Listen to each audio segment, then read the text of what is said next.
For the first time ever, researchers, policymakers, and implementers gathered in Mexico City in October 2015 to share new evidence, identify opportunities, build understanding across disciplines, and discuss the way forward to improve maternal and newborn health around the globe.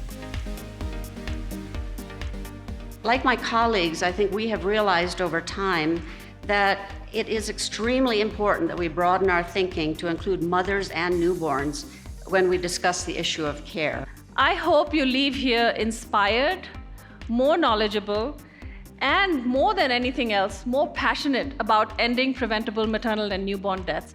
The MDGs represent one of the greatest achievements in the history of international cooperation. USAID has been putting forward a new financing framework to look at sustainable financing, public and private, global and local. And it's also in that context that we have seen this year the launch of the new Global Financing Facility for Every Woman, Every Child. In some regions of the world, mothers don't name their babies during those initial fragile days, afraid that their baby may not survive and that the pain may be too much to bear. Now is the time to actively make both mothers and newborns a priority. Without a doubt, the MDGs can be considered a resounding success. So for hundreds of millions of people in the developing world, life is much better. But we can't stop until life is better for everyone. As we go forth with the SDGs, that the issue of gender equality becomes central to our consideration because it is what is going to change the space. What about half the child mortality is within the first month? And of that, most is even first day in the first few days, you know? But then when we come up here in the poorest countries, then we drift away, and we still have countries where there's so many low-hanging fruits which can be solved by the interventions for 1 to 4 years old. But those low-hanging fruits are now in remote areas. They are low-hanging, but they are far away. You have to go all the way here to get the vaccine to the people over here.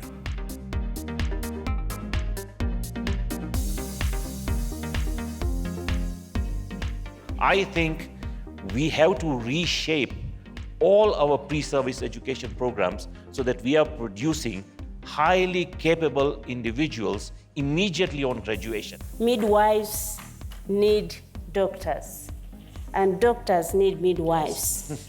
And I'm talking about every healthcare professional. So investment, technical support units, demonstration sites, and above all, a quality of care movement for mothers and babies. That's what I want.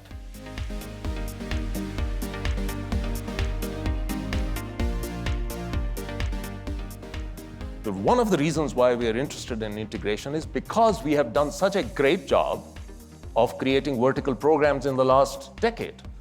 Very well-funded programs, some of which are successful, some of which can be disputed. The way most governments are organised has reproductive health one place, child health another place, newborn health lost in between or maybe in the car park. So the biggest barrier to integration for maternal and newborn health, my friends, is not the mother and the baby, it's us, the global health community. Many country health information systems, like many of the roads we see around, in Africa and elsewhere, in this context, they just stop at the facility. If we don't organize ourselves at the global level, it will be very difficult to organize a poor midwife in the rural area that has 500 things to do. When a woman comes to a health facility and she is offered integrated services for both herself and the baby, she becomes a satisfied user. And because she is a satisfied user, she becomes a champion in the community.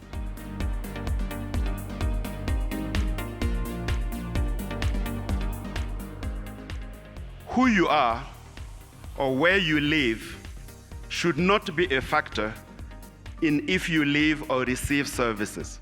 So more and more of our work, all of us around the world, is in situations of conflict, fragile states, people on the move, huge, huge issue now for all of us in many, many countries. And how are we going to deliver programs and services that are actually going to reach people in those hardest to reach circumstances. Exclusive breastfeeding is the only intervention that we monitor that the poor do better than the rich. And unless we protect and support the poor, they may well end up doing less well than the rich. In all too many countries, health systems reflect the same and refract the same inequalities and patterns of discrimination that there are in the overall societies. Health systems in low-income, middle-income, and high-income countries. When children get vaccinated, they become healthier. That really unlocks a huge virtuous cycle of prosperity, peace, and economic productivity for societies, communities, and nations.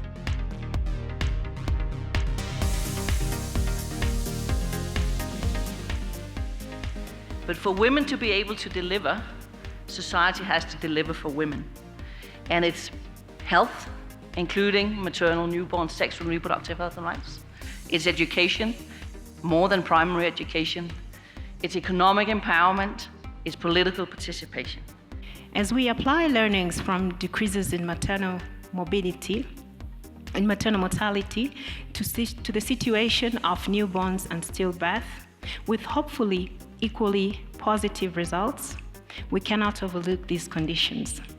There are clear markers of poor quality of care and inequity that we need to invest in until we eliminate all those that are preventable. With the right leaders, with the best evidence, with skilled health professionals, and with demand from the public, rapid progress, historic progress is possible in women's and children's health. It is right now our moment to resist, to organize, to advocate, to protect women and mothers, to prevent stillbirths and newborn deaths. It's time to take action and fight back.